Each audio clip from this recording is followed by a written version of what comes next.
สวัสดีครับเด็กที่มาหอดเปิดผ้าบุญมหาสังฆทานวัดตัวแก้วตำบลหวานข้ามมาเพื่อราชสีสลายจังหวัดศรีสะเกษครับพยาว่าหลายย้ายห้างพี่น้องไปเบิ่งไปส้นน้ำกันเลยพี่น้องไปมาหอดแล้วครับไม่แสงวันหน้านำสิ่งของมาแจกมาจ่ายครับพี่น้อง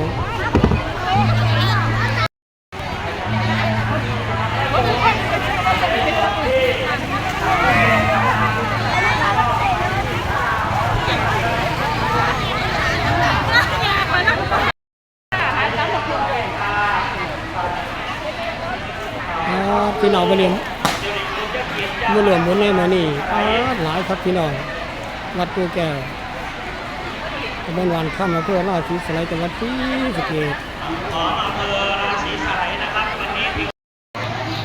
สวัสดีครับตาสวัสดีครับนะครับแล้วก็อยู่บ้านไหนครับลำไพมาหลายบ่สีเสียนมาหลายบ่กำนันตำบลว่านคำท่านคนบ่ต้องใครอยู่มื้อนี้เนาะการฝนตกมาลำบากนี่พ่อใหญ่สบตมันมีอันนี้บ่มีญาติพี่น้องขอบคุณนะพ่อใหญ่ครับขอบคุณครับผมญาติธรรมที่มาร่วมในงานพิธีทำบุญสังฆทานในวันนี้นะครับช่วงนี้ก็คงจะพร้อมแล้วนะครับนี่น้องแมวมาหอดเรียบร้อยแล้วเด้อกำลังแจกเครื่องแจกของพี่น้องเฮาอยู่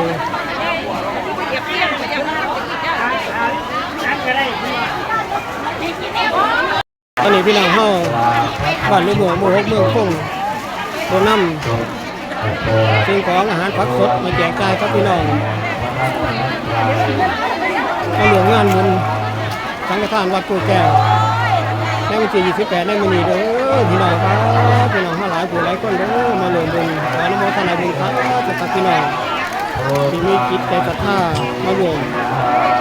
ทำบุญมหาสังฆทานในคืนนี้ตอนนี้ทั้งบนศาลากำลังเริ่มพิธี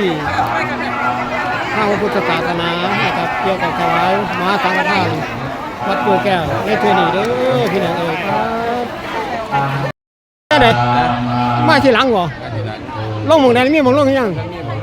สิไปแจกไอ้พวกอยู่ในศาลาขึ้นบนศาลาเลยก็ได้ครับขึ้นบนศาลาเลยไปผมก็สิไปศาลากันครับขอบคุณครับผมท่าน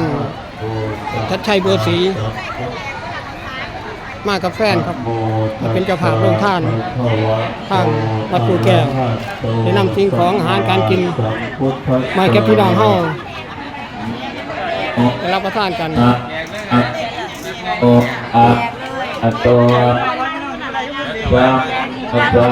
มาสารเป็นอะไรเราปฏิบัติธรรมผู้ศรีฟันเพื่อตัวสัมมาสัมพุทธัสสะนะโมตัสสะภะคะวะโตสิกขาปะทังสมาธิยามิอิมานิปัญจสิกขาปะทานิสีเลนะสุขติยันติสีเลนะโภคสัมปทาสีเลนะนิพุติยันติตัสสมาสี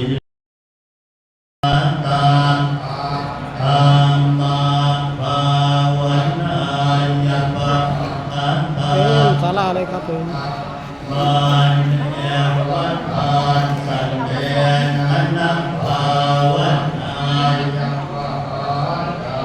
ปันตังสันเดนะปัมมังสัมมาสัมพุทโธเวทาจรณะสัมปันโนสุขโต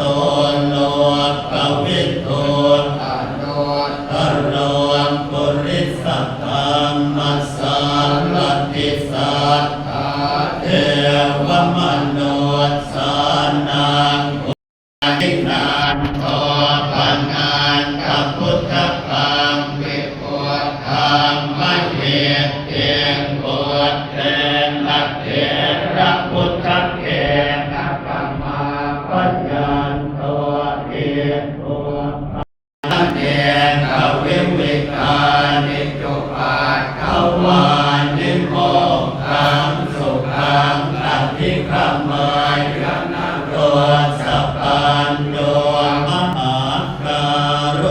โกนอาปะโตสัมโพธิโม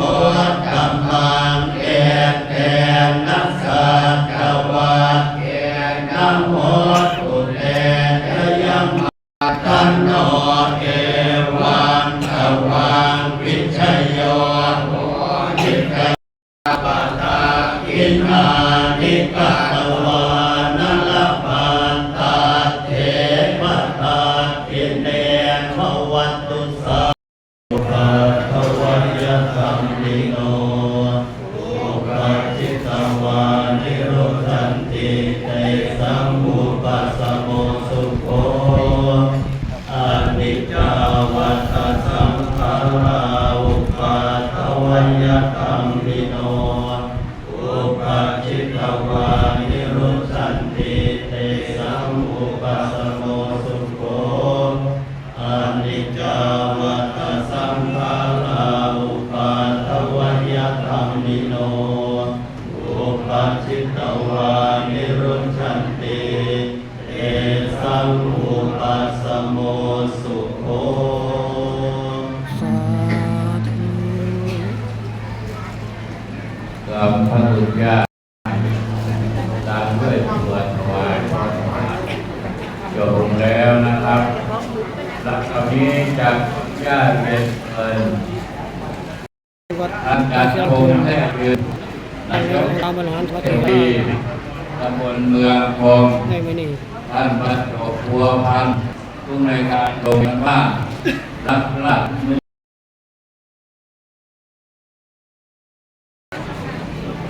ตัวแทนพรรคพลังประชารัฐนายลำไพศรีเถรกำนันตำบลบ้านทำท่านแล้วออกเดินนะครับตามรายชื่อนี้นายพิพิธนิยมประธานสภาอีคารตังอิตายะสุขายะข้าแต่พระสงฆ์พร้อมทั้งของบริวารทั้งหลายเหล่านี้ของข้าพระเจ้าทั้งหลายเพื่ออุทิศถวายแด่พระครูสิริธรรมประกาศอดีตเจ้าคณะอำเภอราศีสไลยและพระครูสุวิมลธรรมรังสีอดีตเจ้าคณะตำบลว่า